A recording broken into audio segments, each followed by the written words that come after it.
The first purification to be made is from sin, the means whereby to make it, the sacrament of penance.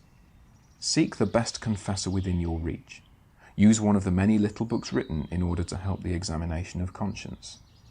Read some such book carefully, examining point by point wherein you have sinned, from the first use of your reason to the present time.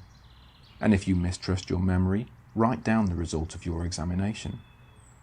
Having thus sought out the evil spots in your conscience, strive to detest them, and to reject them with the greatest abhorrence and contrition of which your heart is capable, bearing in mind these 4 things: that by sin you have lost God's grace, rejected your share in paradise, accepted the pains of hell, and renounced God's eternal love. You see, my child, that I am now speaking of a general confession of your whole life, which, while I grant it is not always necessary, I yet believe will be found most helpful in the beginning of your pursuit after holiness, and therefore I earnestly advise you to make it.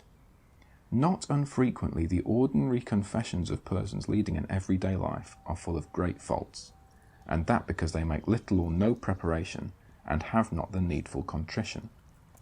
Owing to this deficiency, such people go to confession with a tacit intention of returning to their old sins, inasmuch as they will not avoid the occasions of sin, or take the necessary measures for amendment of life, and in all such cases a general confession is required to steady and fix the soul.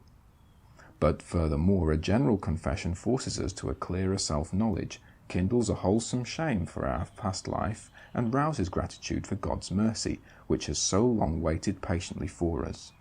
It comforts the heart, refreshes the spirit, excites good resolutions, affords opportunity to our spiritual Father for giving the most suitable advice, and opens our hearts so as to make future confessions more effectual.